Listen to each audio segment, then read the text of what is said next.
오늘 광복절 74주년 기념주일을 맞이하면서 지난 주간에 다녀왔던 캄보디아 티칭 선교와 의료 선교를 통해서 제가 마음 깊이 느꼈던 점을 먼저 여러분에게 좀 말씀드리고자 합니다. 저는 지난 7월 29일 의료 선교팀보다 이틀 먼저 캄보디아로 건너가서 시아누쿠빌 지역의 목회자들과 라이프 대학 신학생들을 대상으로 구약 신학을 강의하였습니다.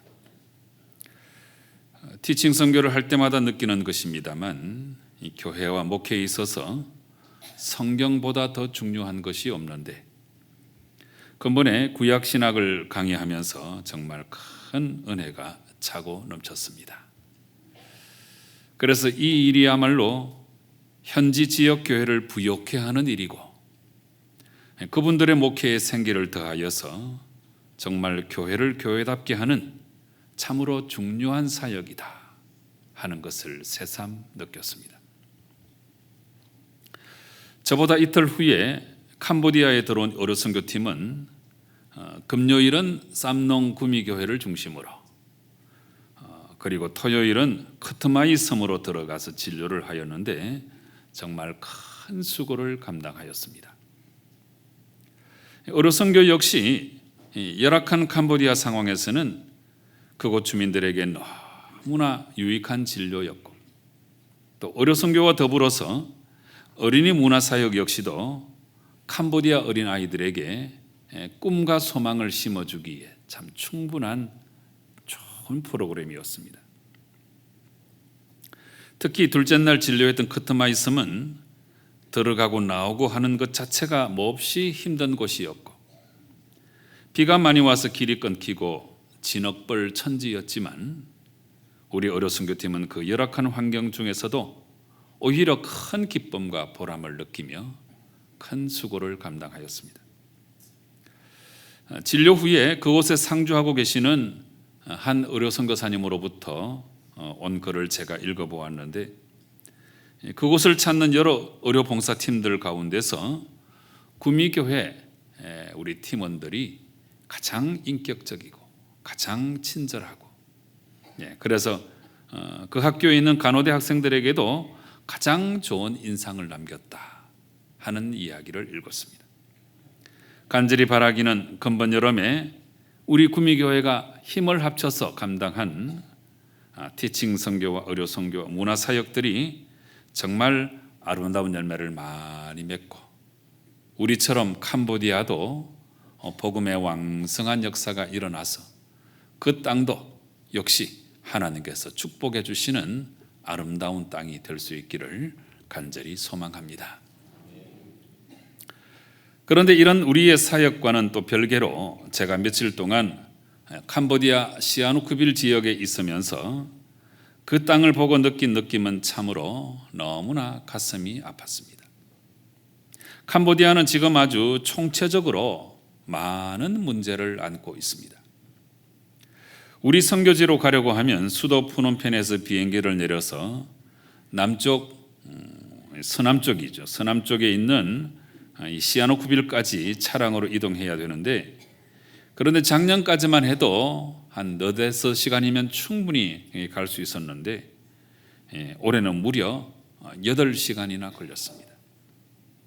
우리나라에서 캄보디아까지 비행기로 가는데 5시간밖에 안 걸리는데 이 푸놈펜에서 시아누쿠빌까지 가는데 8시간이 걸린 거죠. 이 두 도시 간의 거리는 겨우 200km 정도밖에 안 되는데 그래서 우리 한국 같은 상황이면 2시간이면 아주 넉넉하게 갈 수 있는 거리인데 그런데 이 중요한 두 도시 간에 아직도 고속도로가 없고 편도 1차선 외길을 따라가니까 이렇게도 오래 걸리는 것입니다. 그런데 외길이라도 상식적이면 훨씬 더 소통이 잘 될 텐데 길가에 차량들이 늘어서 있고 리어카 상인들도 진을 치고 있고 교통 질서도 거의 안 지키고 그러니까 도무지 속도를 낼 수가 없어서 200km가 무려 8시간이나 걸리게 된 것입니다. 그렇게 힘겹게 시아누쿠빌에 도착해서 보니까 캄보디아 제2의 도시인 시아누쿠빌의 형편이 정말 말이 아니었습니다. 중국 자본이 밀려와서 대형 카지노를 건설하느라고 이 시아누쿠빌 도시 자체가 그냥 아주 완전히 공사판입니다. 현재도 이 작은 도시에 이 카지노가 70개 이상이 있는데 지금도 수십 개를 건설하고 있습니다. 시아누쿠빌 이 시뿐만 아니라 경계를 좀 더 넓게 해서 시아누쿠빌 도 전체의 인구가 이 캄보디아 사람들이 10만 명밖에 안 되는데 이 작은 도시 안에 중국 사람 20만 명이 몰려와 있습니다. 그런데 중국 자본이 밀려와도 캄보디아 국민들에게는 아무런 유익이 없습니다. 자기들끼리 다 하고 캄보디아 사람들을 고용도 안 하고 다 쫓겨나서 외곽으로 밀려나고 있죠. 중국이 캄보디아 제2의 도시를 완전히 점령한 것처럼 보였습니다. 집어삼킨 거예요. 중국의 최종적인 목적은 이 시아누쿠빌 일대를 중국의 군사 기지화하는 것입니다. 그런 이야기를 많이 주고받았는데 마침 제가 캄보디아에 있던 그 수요일 아침에 핸드폰으로 뉴스를 보는데 중국과 캄보디아 당국이 밀약을 했다. 군사 기지화하기로 밀약을 했다. 이런 분석 기사가 뜬 것을 보았습니다. 그런데 건설을 하면 똑바로 해야 되는데 너무 비상식적이고 마구잡이식이고 지금 시아누쿠빌은 그야말로 난장판입니다. 건설을 하면 도로부터 정리해야 되는데 큰 건물이 들어서는 그 앞길도 구덩이가 파여 있고 진흙탕 뻘 천지고 차들이 제대로 갈 수가 없는 그야말로 진흙탕 천지입니다. 한 번은 국연회 총장님 차를 타고 이동을 하는데 시내길이 너무 막혀서 우회도를 돌아가는데 3km 가는데 2시간이 걸렸습니다. 그런데 여기도 길이 움푹움푹 다 패여 있고 질서를 안 지키고 서로 막 비집고 들어오는 바람에 차량이 엉켜가지고 한참 뒤에 이곳을 빠져나와서는 마치 지옥을 빠져나온 것 같은 그런 느낌이 들 정도였습니다. 그런데 이런데도 공사하는 사람 그 누구도 그 도로에 흙을 갖다 부어서 길을 제대로 정비하는 사람도 없고 이렇게 복잡한 난리통인데 제가 3, 4일 동안 있는 동안에 경찰 한 번 보지를 못했습니다. 며칠 동안 이런 장면들을 보면서 자꾸만 머릿속에 드는 생각은 이 나라는 정부가 없는가? 정부가 있다면 도대체 어디 가서 무엇을 하고 있는가? 어떻게 이렇게 나라꼴을 만들어 놓고 있는가 하는 생각이었습니다.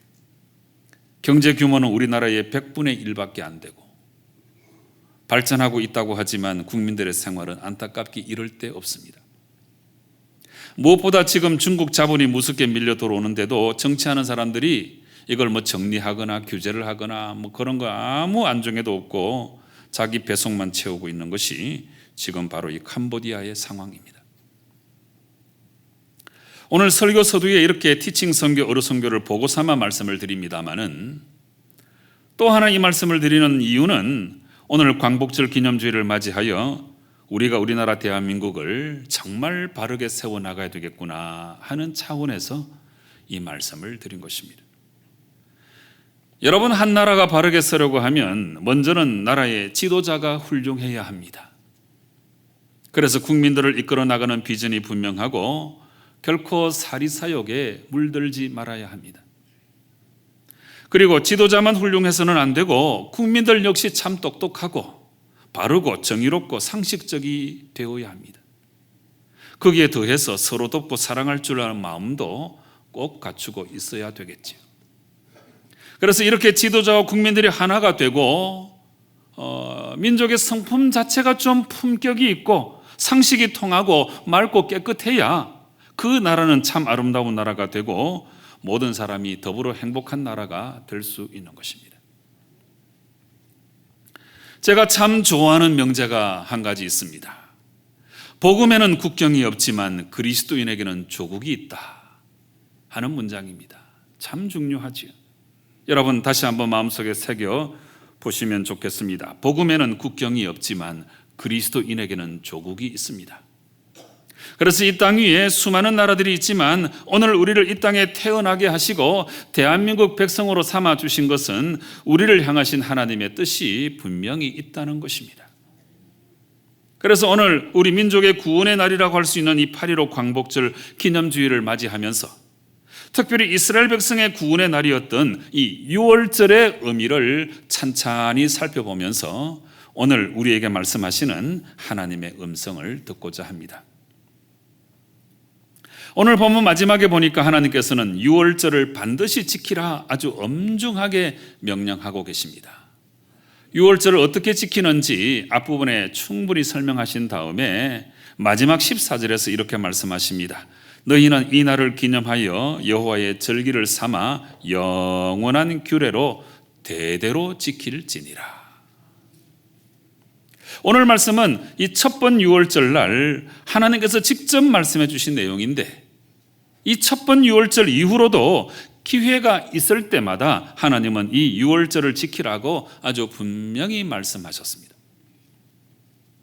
나중에 출애굽을 완료하고 시내산에서 계약을 체결한 다음에 또다시 광야길로 진행하면서 민수기 9장에도 보시면 하나님은 이 6월절에 대해서 또다시 분명히 말씀하고 계십니다. 민수기 9장 2절에서 6월절을 정한 기일에 지키라고 분명히 말씀하고 계시고 그리고 3절에서는 날짜까지 못 박으시면서 정월 14일에 이 6월절을 반드시 지키라 말씀하고 계십니다. 그리고 만약에 이스라엘 백성 중에서 시체로 인하여 부정하게 되었거나 혹은 여행 중에 있어서 정한 날짜에 6월절을 지키지 못하게 되면 바로 그 다음 달 2월 14일에라도 반드시 이 6월절을 지키라고 하나님께서 명령하셨습니다. 그래서 사람이 정결하기도 하고 여행 중에 있지도 아니하면서 이 6월절을 지키지 아니하는 자는 이스라엘 공동체에서 끊어질 것이다. 아주 엄중 경고하셨습니다.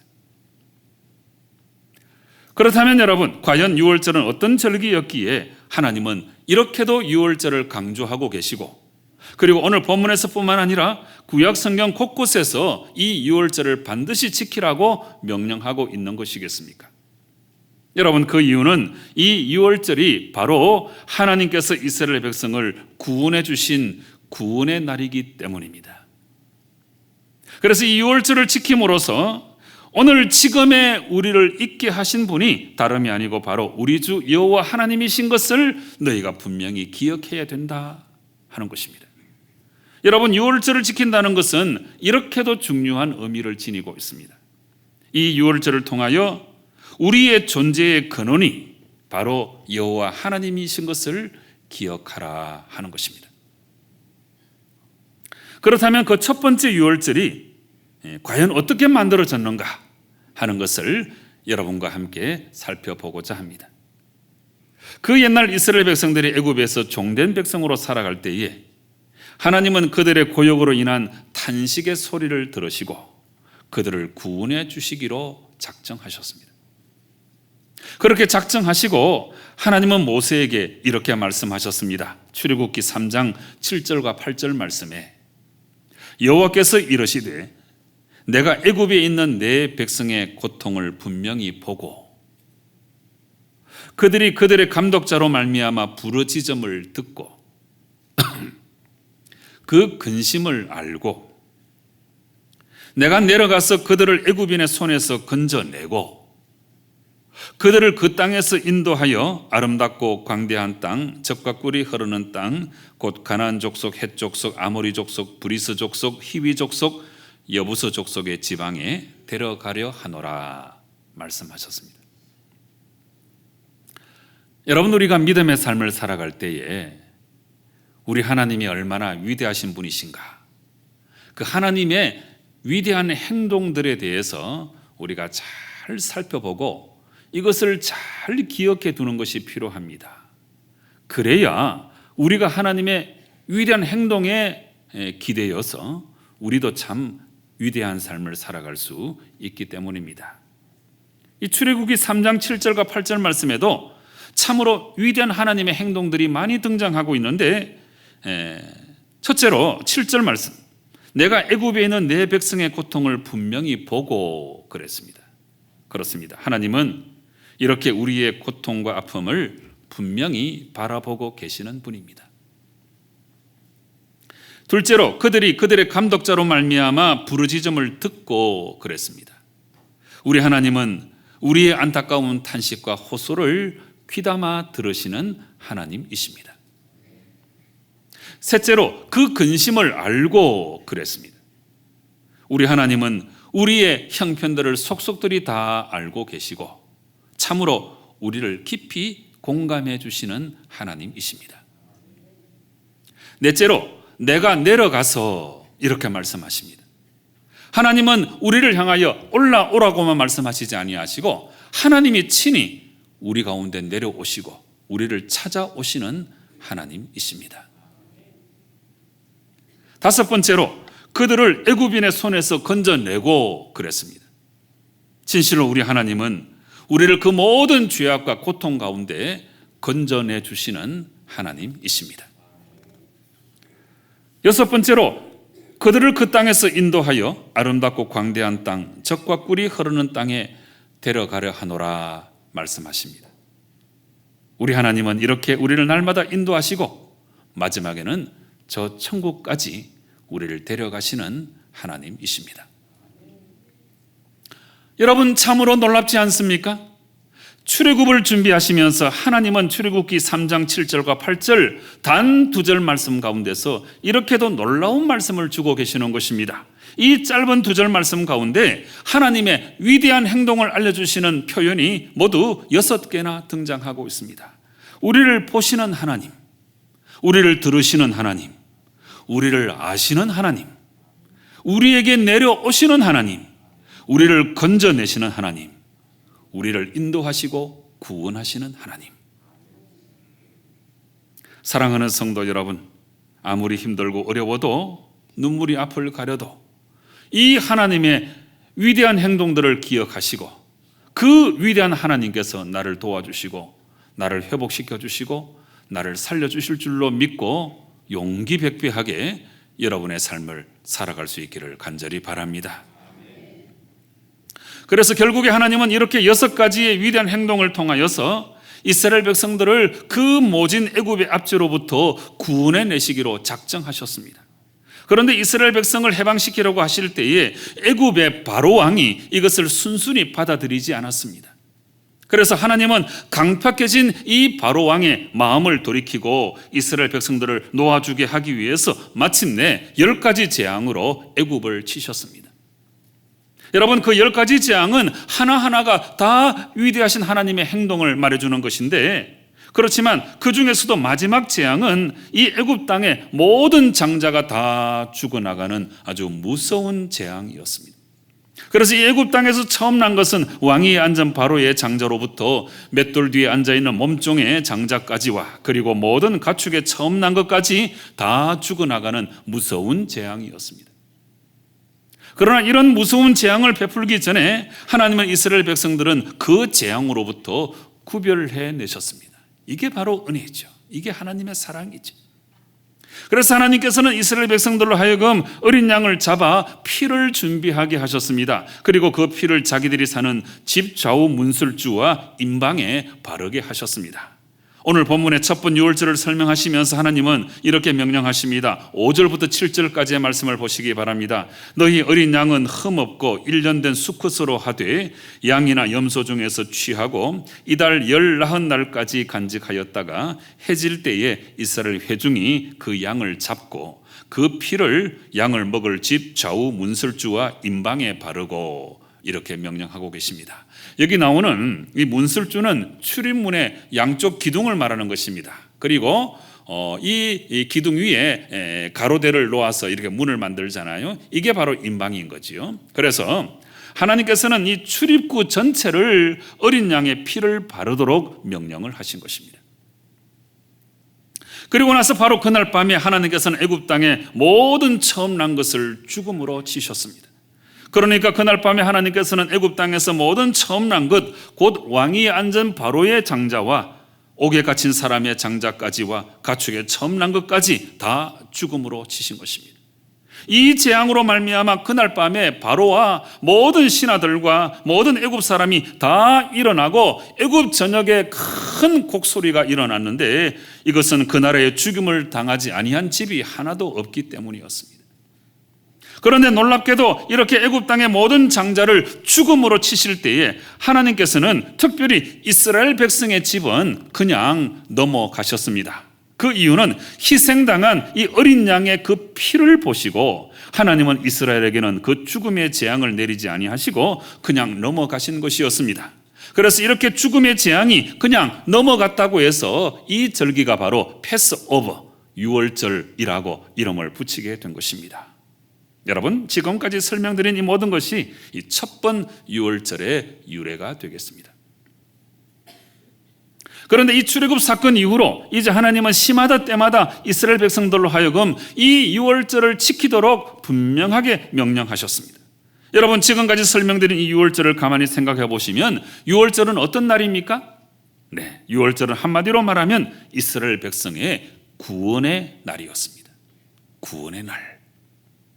애굽에게는 이 날이 심판의 날이었지만 이스라엘 백성에게는 이 날이 참으로 구원의 날이었습니다. 하나님께서 이스라엘을 특별히 구별하여서 구원해 주신 날이었습니다.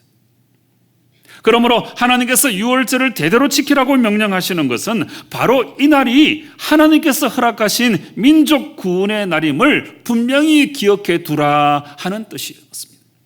그래서 이 날을 기억하여서 우리를 구원해 주신 분이 누구시고 우리의 진정한 소망이 되시는 분이 누구신지를 알아야 한다는 것입니다. 그러므로 유월절은 우리를 구원하신 하늘 아버지를 기억하는 날이고, 혹시 하나님과의 관계가 소원해졌으면 이것을 회복하는 날이고, 그래서 우리들 인생을 다시금 새롭게 출발하는 날이 바로 이 유월절이었던 것입니다. 그래서 유월절이 이렇게도 중요한 의미를 지니고 있었기 때문에 하나님은 매년 정월 14일에 반드시 이 유월절을 지키라고 명령하신 것입니다.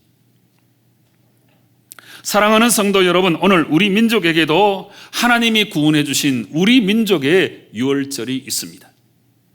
여러분, 그날이 바로 우리 민족이 일제의 압박으로부터 해방을 맞이한 8.15 광복절이 아니겠습니까?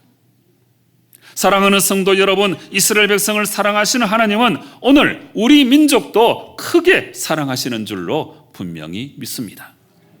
하나님께서 우리 민족을 특별히 사랑하시는 증거는 수도 없이 많은데요, 오늘 시간 관계상 제가 한 가지만 말씀드립니다. 여러분, 이 복음의 서진운동의 과정 속에서 우리 민족 가운데 일어난 이 왕성한 복음의 역사가 가장 중요한 하나님 사랑의 증거입니다.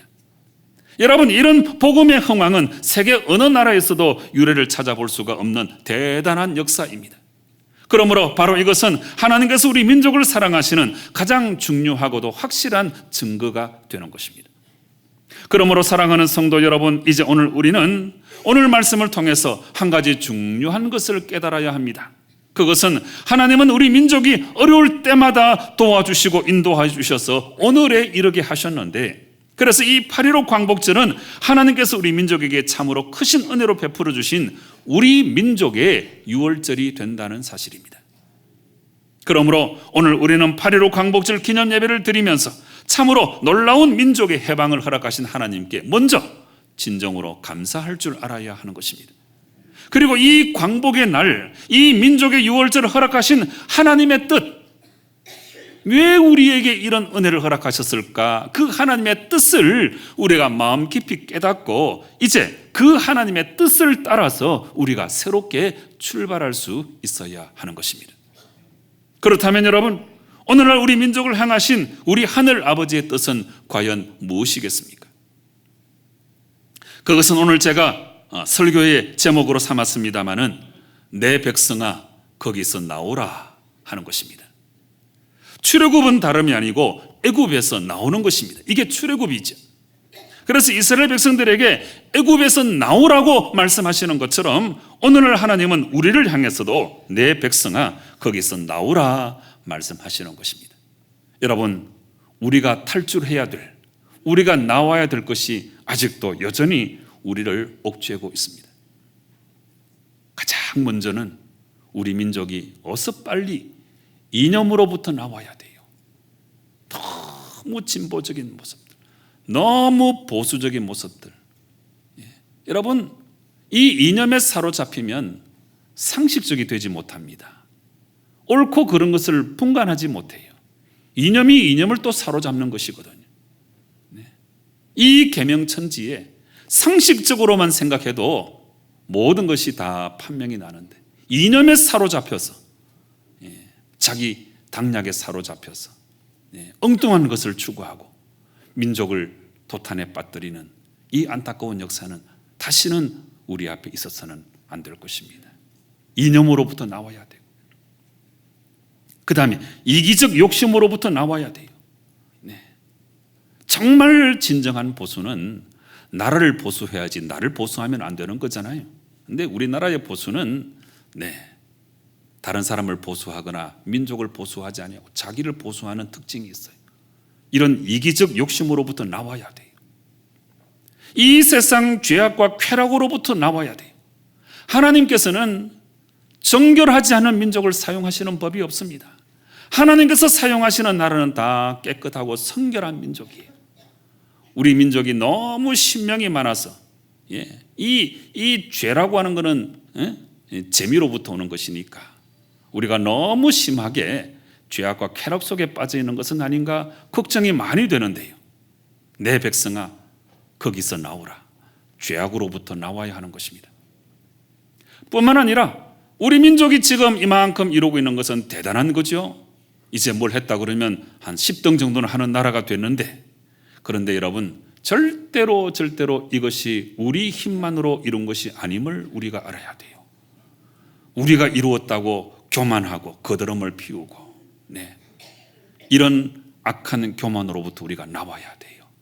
내 백성아, 거기로부터 나오라. 하나님께서 우리에게 명령하십니다. 그래서 우리에게 은혜를 베풀어 주시고 우리를 구원해 주신 분은 하나님이시다. 이 민족의 유월절 우리가 꼭 붙들고 우리가 새롭게 출발할 수 있어야 하는 것입니다. 그 옛날에도 일본은 우리를 많이 괴롭혔습니다마는 그 과정이 어찌 됐든지 간에 지금도 일본은 우리를 많이 괴롭히고 있습니다. 복잡하게 얽혀 있습니다. 이 문제를 어떻게 해결해야 될지 참 난감할 때가 한두 번이 아닙니다. 그렇지만 오늘 목양 칼럼에도 제가 썼습니다마는 해결자는 우리 하나님이십니다. 우리 그리스도인들이 더 기도하고 균형 잡힌 시각을 가지고 나라와 민족을 위해서 기도하고, 그래서 이 나라를 바르게 세워나가는 우리 성도 여러분 꼭 되시기를 주님 이름으로 축원합니다. 기도하시겠습니다. 아버지 하나님, 민족의 유월절 이 8.15 광복절을 우리에게 허락해 주시니 참으로 감사합니다. 이날의 의미를 이스라엘 백성들의 유월절에 빗대어서 우리가 함께 생각해 보았는데, 민족 구원의 날 하나님만이 우리를 구원해 주시고 모든 문제의 해결자가 되심을 오늘 말씀을 통해서 분명히 깨닫고, 오늘 우리가 살아가는 이 시대 속에도 많은 문제가 얽혀 있는데 진실로 우리 하나님의 백성이 되어서 거기로부터 나와서 하나님의 뜻을 이루고 아름다운 조국 대한민국을 더불어 만들어 나가는 저희들 되게 역사하여 주시옵소서. 예수님의 이름으로 기도드리옵나이다. 아멘.